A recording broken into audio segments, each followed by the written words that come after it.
शुरू करते हैं किरण जी भाई साहब। किरण भाई साहब शुरू करेंगे। स्याद्वाद नय वादनय पद द्रव्य गुण पर्याय और प्रमाण का जड़ कर्म चेतन बंध का अरु कर्म के अवसान का कह कर स्वरूप यथार्थ जग का जो किया उपकार है उसके लिए जिन वाणी माँ को वंदना शत बार है उसके लिए वाणी माँ को वंदना शत है। ओम नमः। छठ खंडाम ग्रंथ को वंदु बारंबार बंद प्रक्रिया नाश कर हो जाऊ भव पार। छठ खंडांगम ग्रंथ का नित्य करू स्वाध्याय कर्म बंध के नाश का यही श्रेष्ठ उपाय यही श्रेष्ठ उपाय। हाँ मुग्धा जी। कहती हूँ त्रिभुवन सिर से हरये भव भय गब्बादु निगदे पणुम सिद्धे जीवठाणस गुण चूलियम अरहंत भासियध्वम गणहर देवे हि गंतियम सम्मम प्रणमामि भक्तिजुत सुदनान महो वही शीर्षा मयाणी सुबारह कोटि सैन सुलक तिरासी अजुति भरेण सहस 58 पंचवियाणी सयापण मामी जिणिंदवाणी। द्वादशांग जिनवाणी के 112 करोड़ 83,58,005 पदों को मैं हाथ जोड़कर नमस्कार करता हूँ। तीर्थंकर उपदेश श्रुताय नमो नमः। रत्नत्रय धारक आचार्य उपाध्याय साधु परमेष्टिभ्यो नमो नमः। छठखंडागम की धवला टीका उसकी पुस्तक 5 में हमारे यहाँ पर 8वीं चूलिका में सूत्र नंबर 4 का स्वाध्याय चल रहा है। सूत्र नंबर 4 में किरण जी भाई साहब बताया था कि यह जीव जो सर्वशुद्ध जीव है, यह सूत्र नंबर 4 है, पेज नंबर 206 पर है। यद्यपि हम आगे के पेज पर आ चुके हैं। सूत्र चला था सो गुण पंचेंद्रिय सन्नी मिच्छा इति पज्जतो सव विशुद्धो। बात चल रही है सम्यक के सन्मुख मिथ्या दृष्टि। तो उन्होंने बताया पंचेंद्रिय होना चाहिए, संगी होना चाहिए, पर्याप्त होना चाहिए, मिथ्या दृष्टि होना चाहिए। बस उस लेकर आचार्य ने 4-6 पेजों के अंदर हमको पूरी टीका में कौन कौन सी उदय होती है, कौन सा अनुभाग होता है, प्रदेश बंद आदि सब बात की। और जो टीका के अंदर जो अंतिम बोल था सर्व विशुद्ध, उसकी स्वाध्याय कल से शुरू हुई है। सूत्र नंबर 4 में कौन कि जो सम्यक के सन्मुख मिथ्या दृष्टि है वह सर्व विशुद्ध है, तो उसका क्या अर्थ है। कल पढ़ा था अपन ने किरण भाई साहब, सर्व विशुद्ध का अर्थ मतलब अधकरण रूप विशुद्धि, अपूर्वकरण रूप विशुद्धि और अनिवृत्तिकरण रूप विशुद्धि। 3 प्रकार की विशुद्धि होती है, क्रमशः होती है। जो जीव सम्यक करण लब्धि में प्रवेश कर गया है तो उसके पहले अधकरण रूप विशुद्धि होती है, परिणाम विशुद्धि के ओर बढ़ते हैं। अपूर्वकरण रूप विशुद्धि होती है और अनिवृत्तिकरण विशुद्धि अंत में होती है, और उसके अंत में करण लब्धि समाप्त होते ही इस जीव को प्रथमोशन समय प्राप्त करता है। इतनी बात कल हमने देखी थी। अब यह 3 प्रकार की विशुद्धि है। इन विशुद्धि के लक्षण और उनके स्वरूप को बताए जा रहे हैं। नाम 3 है, अधकरण, अपूर्वकरण और अनिवृत्तिकरण। देखिए मैं आपको एक चार्ट दिखाता हूं। हाँ, ये दिख रहा होगा आपको।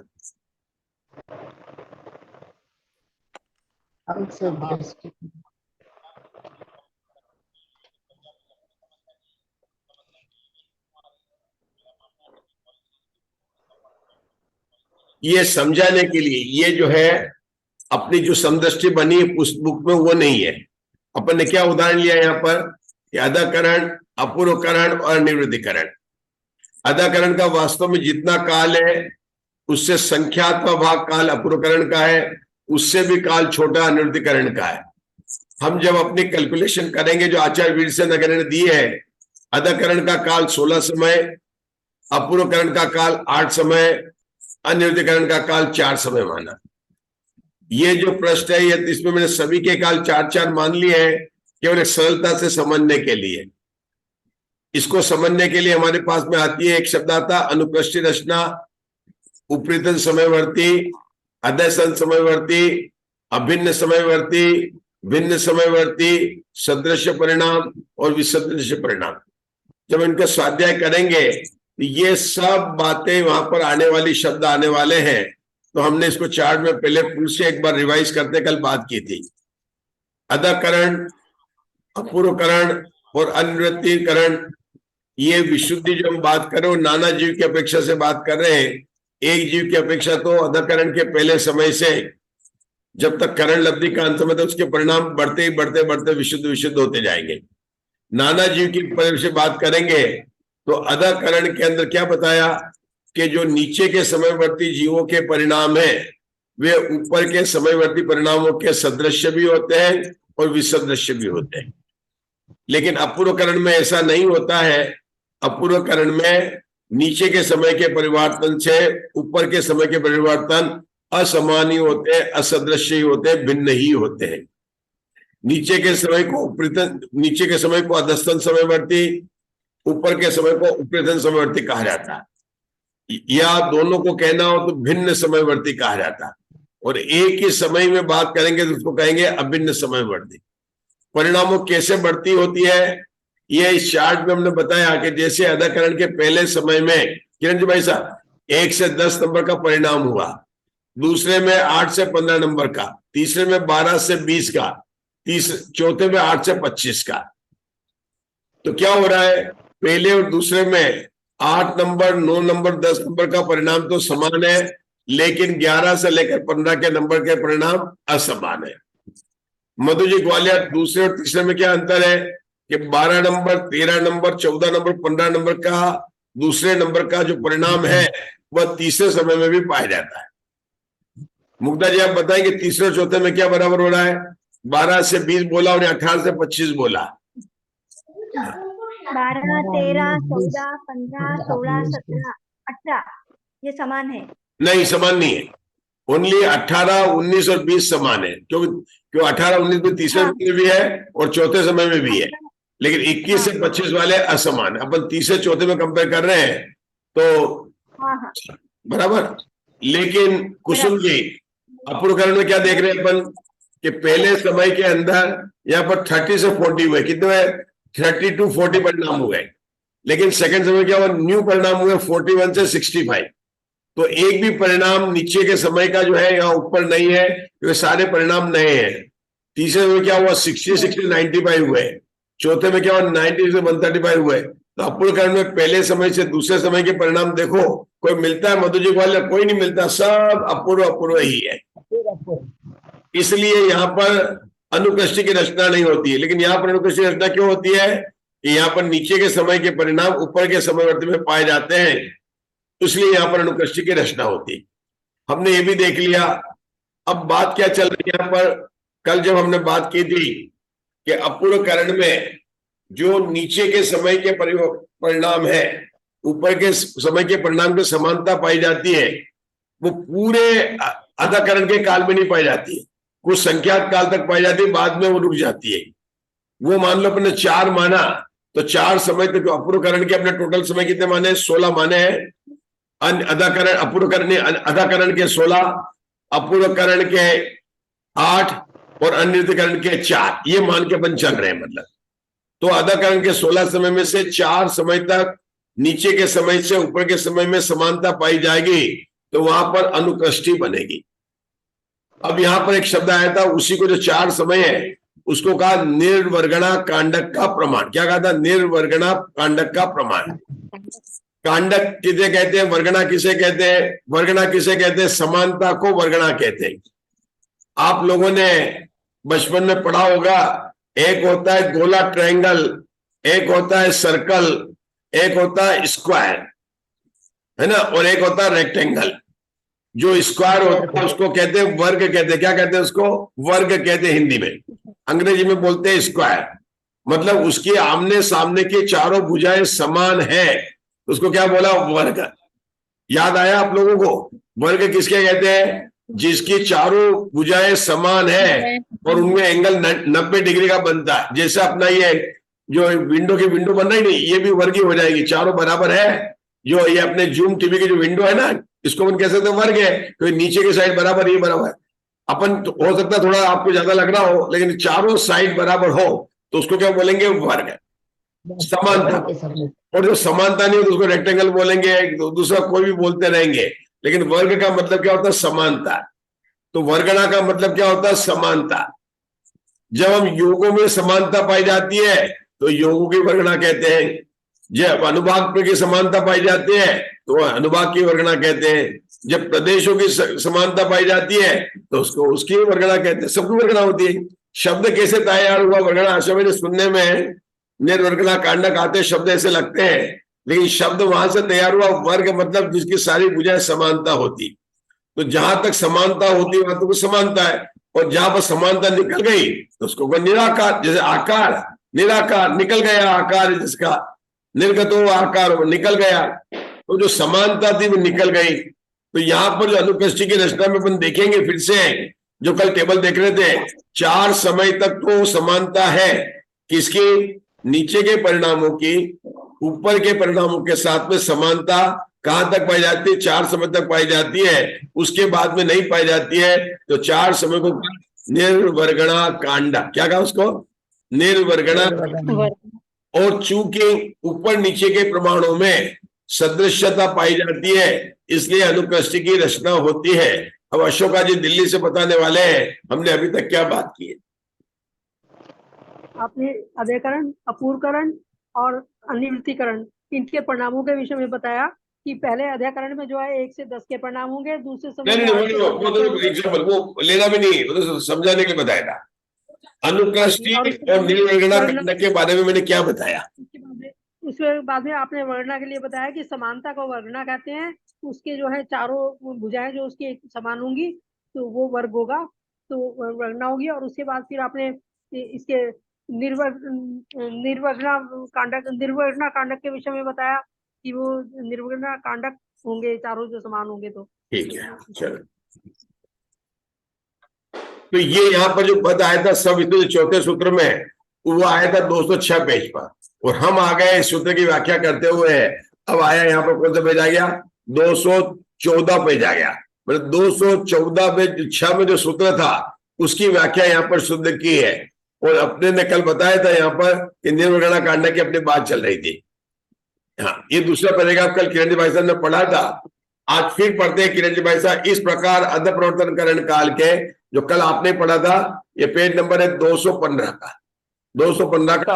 हाँ, इस अध प्रवर्तन करण काल के, इस अधकर्म प्रवृत्त काल के संख्यात्मक भाग मात्र निर्वर्गणा कांडक होता है। वर्गणा नाम समयोग की समानता का है।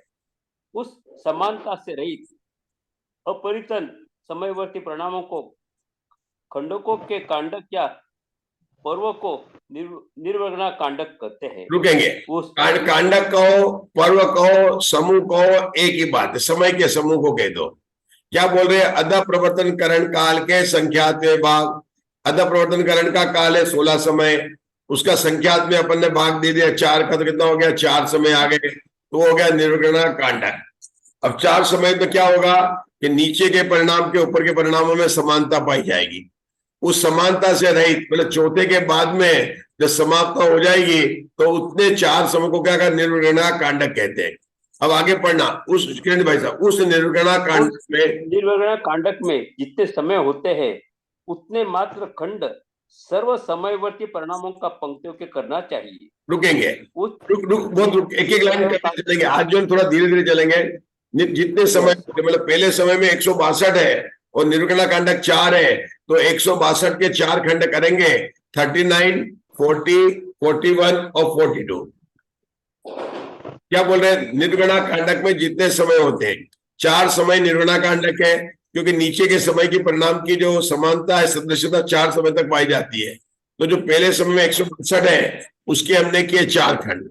दूसरे समय में 166 है, 4 4 से बढ़ा तो उसके भी 4 खंड करेंगे। तो ये उन्होंने बताया कि इन परिणामों की पंक्ति करनी चाहिए। अब आगे पढ़े, नेक्स्ट लाइन। उन सर्व समय संबंधी परिणामों की पंक्तियों में प्रथम खंड सबसे कम है। प्रथम खंड 39 है, वो पूरी टेबल में सबसे कम आएगा। तो दूसरा 39, 40, 41 और 42 बड़े से जाएगा। तो प्रथम खंड 39 है, वो सबसे कम है। द्वितीय खंड उससे विशेष अधिक है, मतलब एक विशेष का प्रमाण क्या है, यहाँ पर एक है 39 और 40, उससे तृतीय खंड विशेष अधिक है। इस प्रकार यह क्रम अंतिम खंड तक ले जाना चाहिए। एक एक खंड के परिणामों का अब कहां तक ले जाना चाहिए, 16 समय तक ले जाएंगे और 4 निर्गुणा कांडक हो जाएंगे। एक एक खंड के परिणामों का आयाम असंख्यात लोक परिणाम प्रमाण, मतलब अपन तो बोल रहे हैं 39 है, लेकिन वास्तव में कितना है, असंख्यात लोक प्रमाण है। इन खंडों में जो विशेष प्रमाण अधिक है वो अंतर्मुख प्रतिभागी है, मतलब लोक प्रमाण को अंतर्मुख से भाग दे दे तो वह बात आ जाएगी कि कितने परिणाम का अधिक है। इसलिए विशेष भी बहुत असंख्यात लोक प्रमाण ही है, मतलब जो अंतर कर रहे हैं 39 से 40 एक कह रहे हैं, वह भी मतलब असंख्यात लोक प्रमाण ही है। ऐसा असंख्यात लोक प्रमाण अंतर्मुख से भाजित हुआ। ठीक है, आयाम का अर्थ क्या है? आयाम का अर्थ क्या है? लंबाई। आयाम का होता है लंबाई। यहाँ पर काल की लंबाई, समय की लंबाई, मतलब 4 समय तक हमारे समय की सदस्यता पाई जाती है, तो काल की लंबाई या क्षेत्र की दूरी की लंबाई, काल की लंबाई, कितना काल है, ऊर्ध्व रचना हो रही ना, ऊपर जा रहे हैं अपन, 16 समय है तो 4 समय उसके निर्गुणा कांडक का आयाम हो गया। निर्गुणा कांडक का आयाम कितना हो गया, 4 समय हो गया। चलिए आगे पढ़ेंगे अब, और पढ़ते चलेंगे आगे। हाँ अभी आ गई है, ये पूरा पढ़ लीजिए। पढ़ता हूं। अतः प्रवर्तकरण के प्रथम समय संबंधी अंतर्मूर्त मात्र परिणाम खंड में जो प्रथम खंड है वो द्वितीय आदि समय के अंतर्मूर्त खंडों में किसी भी सदृश नहीं है, किंतु द्वितीय खंड दूसरे समय के प्रथम परिणाम खंड के साथ सदृश हो गए। तृतीय खंड किसी समय के प्रथम परिणाम खंड के सदृश है। चतुर्थ खंड चौथे समय के प्रथम परिणाम खंड के सदृश है। इस प्रकार यह क्रम तब तक ले जाना चाहिए जबकि प्रथम समय के निर्वाण कांडक मात्र परिणाम खंडों में जो अंतिम खंड है वह निर्वाण कांडक मात्र निर्वर्गणा, अपन बोलेंगे निर्वर्गणा कांडक मात्र, निर्वर्गणा कांडक मात्र समय ऊपर चढ़ करके स्थित समय के निर्वर्गणा कांडक मात्र परिणाम खंडों के प्रथम खंड के साथ सदृश प्राप्त होता है। इसी प्रकार द्वितीय आदि समयों के निर्वर्गणा कांडक मात्र परिणाम खंडों की अनुकृष्टि अर्थात अधस्तन समयवर्ती परिणाम खंडों की उपरितन समयवर्ती परिणाम खंडों के साथ समान परिणामों की तिर्यक रचना करना चाहिए। रुकेंगे, तिर्यक रचना मतलब आड़ी रचना। देखो ये टेबल सब लोग देखो, ध्यान से देखो, मैं समझाने वाला हूँ इस टेबल को। मेरा एक कर्सर दिख रहा होगा आपको, ये देखो यहाँ पर उन्होंने क्या लिखा, एक पहले समय, यहाँ तो लिख दिया पहले ऊपर 1 2 3 4 पर, क्या ये तो अधकरण के समय का काल है, क्योंकि हमने अधकरण का समय कितना माना, 16 समय माना। अब यहाँ क्या लिखा, अधकरण में पहले से कितने परिणाम है, 162। इसके 162 के 4 खंड के, पहला यहाँ पर लिखा 39, यहाँ लिखा 40, यहाँ लिखा 42, यहाँ लिखा 42, 41 40 4 हो गए। दूसरे समय में 6 बड़ा 4 166, तो इसके भी 4 खंड किए तो 43, यह है ना 40 41 42 और 43 आ गया। अब इन दोनों में दूसरे समय पहले समय करेंगे तो 39 समय का खंड तो कहीं है नहीं है, वो तो वहीं पर ही है, लेकिन 40 नंबर का खंड भी है यहाँ पर, 41 नंबर का भी है, 42 नंबर का भी और 43 नंबर का नया आ गया। ठीक है, अब आगे बढ़ रहे हैं। तीसरे समय में क्या हुआ, पहले समय की बात करेंगे, पहले समय से बात करें तीसरे समय में, तो तीसरे समय में 41 नंबर का है, मतलब तीसरे समय में पहले समय का ना 39 है ना 40 है, लेकिन 41 42 43 2 है। जब आगे के खंड में गए तो अपन देखेंगे कि 4 में जो पहले के खंड थे सब आगे, 39 साइन था, 40 41 लास्ट 43 था, वो यहाँ पर आ गया। तो इसका मतलब हुआ कि जब आगे के खंड में गए तो क्या है था 43, 44, 45 और 46 पांचवें समय में। ये परिणाम एक भी खंड जो है पहले समय में नहीं था। तो पहले खंड में कौन सा था? 39, 40, 41 और 42 थे। तो सारे नए चले गए। लेकिन चौथे समय में अगर जाएंगे तो अपने को पहले समय के 42 वाला मिल रहा था, 42 वाला मिल रहा था लास्ट, बस। तो इसका मतलब ये निर्गणा कांडक 4 का हो गया, दूसरा निर्गण का 5, 6, 7, 8 का हो गया, तीसरा निर्गण का 9, 10, 11, 12 का हो गया, चौथा निर्गण का 13, 14, 15, 16 का हो गया। कैसे लिखा यहाँ पर? 162, 166, 170 होना चाहिए, 170, 174, 178, 4, 6 से बढ़ाया, अंतिम आ गया 282 परिणाम आ गया। और इनके खंड का 39, 40, 41, 42 इससे एक खंड करके बढ़ाए तो अंतिम का खंड आ गया ये लास्ट का। तो यहाँ पर बस यही बताया कि निर्गणा कांडक कैसे बनता है, ये बात बताया है।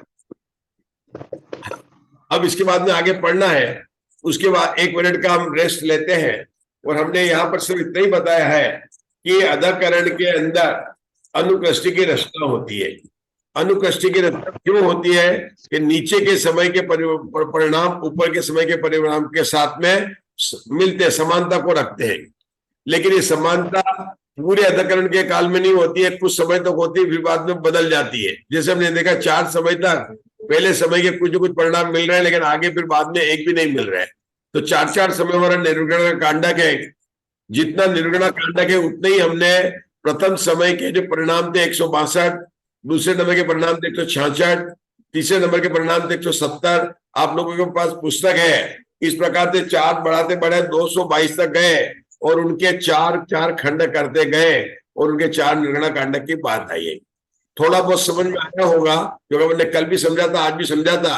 अब हम आगे आज पढ़ने का कोशिश कर रहे हैं और पढ़ेंगे। प्रीति जी जितुनकर पढ़ेंगे आगे से, पढ़िए। ऐसा करने पर निर्वर्गण का मीनिंग क्या है सर? निर्वर्गणा मीनिंग? हाँ, निर्वर्गण अपन बताए वर्ग कहते हैं जिसकी सब पता, एक होता ट्रायंगल गोलाकार, एक होता त्रिकोण, एक होता वर्ग। जैसे आपकी विंडो में आपका फोटो दिख रहा है ना, ये स्क्वायर है बिल्कुल, मतलब ऊपर की साइड और नीचे की चारों भुजाएं समान है, तो इसको बोला वर्ग। वर्ग कहते हैं मतलब वर्ग कहते हैं समानता को। वर्ग किसको कहते हैं? समानता। वर्गणा का समानता है।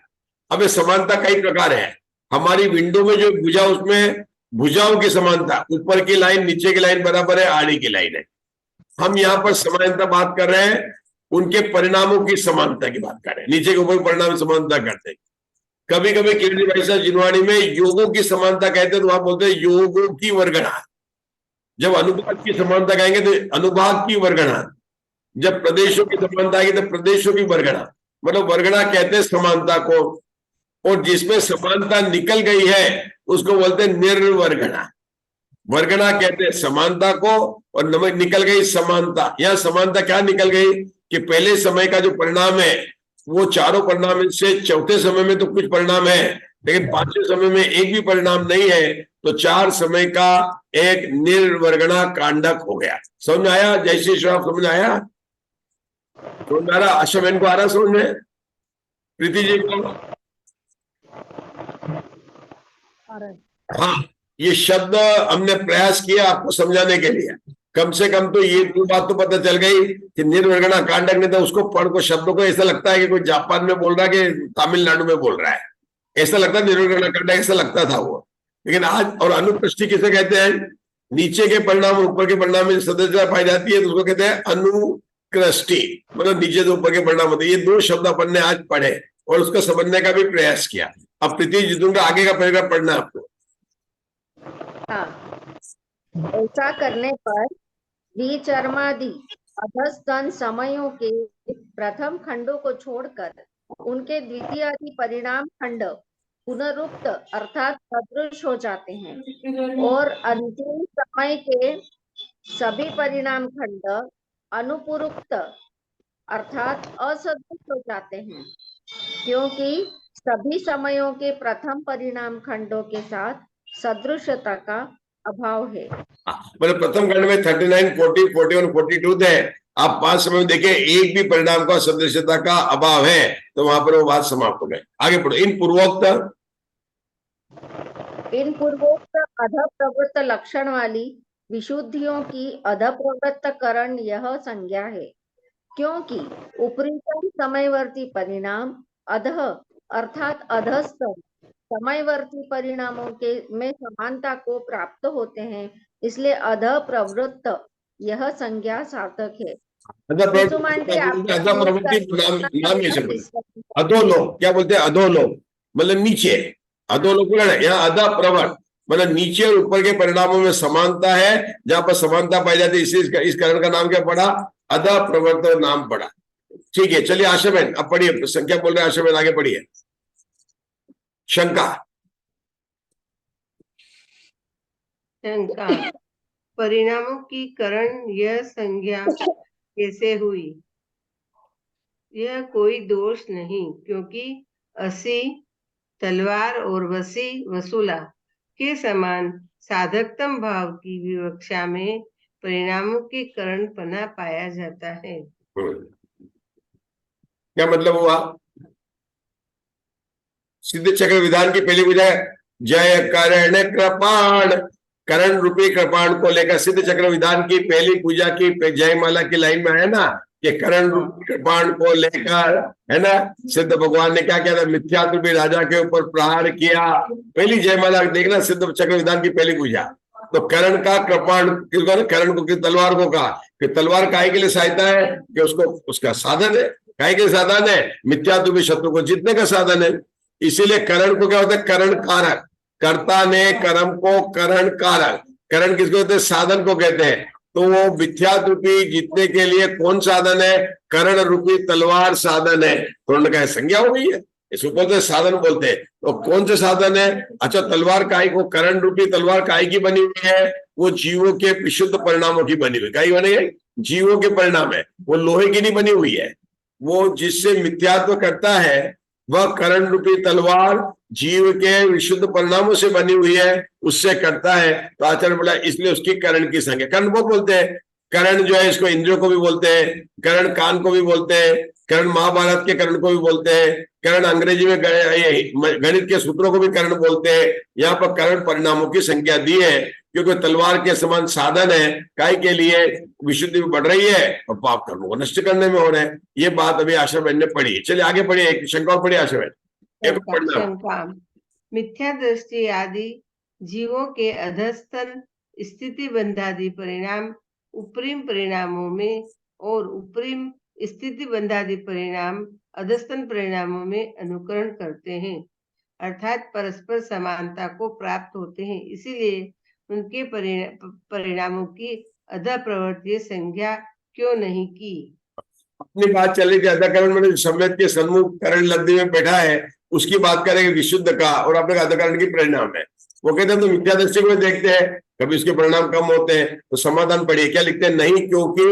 नहीं क्योंकि यह बात इष्ट है, अर्थात मिथ्या दृष्टि आदि के अधस्तन और उपरितन समयवर्ती परिणामों की पाई जाने वाली समानता में अधः प्रवर्तकरण का व्यवहार स्वीकार किया गया है।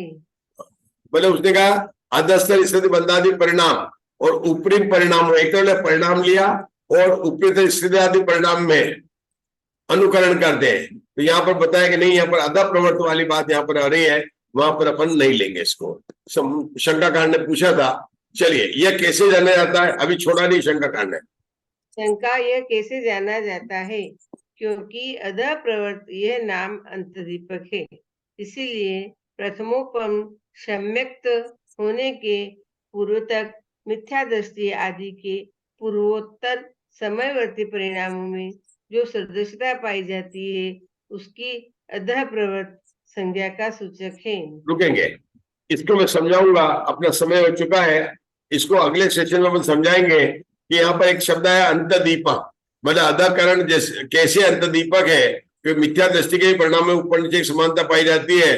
तो आपने केवल यहाँ पर नाम क्यों दिया है? तो आचार्य ने उसका समाप्त दिया है कि यह अंतदीपक है। इस बात को हम पुनः लॉगिन करेंगे। बोले भगवान महावीर की जय, बोले भगवान महावीर की जय। 1 मिनट रुकिए, आप लोगों को मतलब लॉगिन कर लेते हैं, फिर अपन बात करते हैं। चलिए।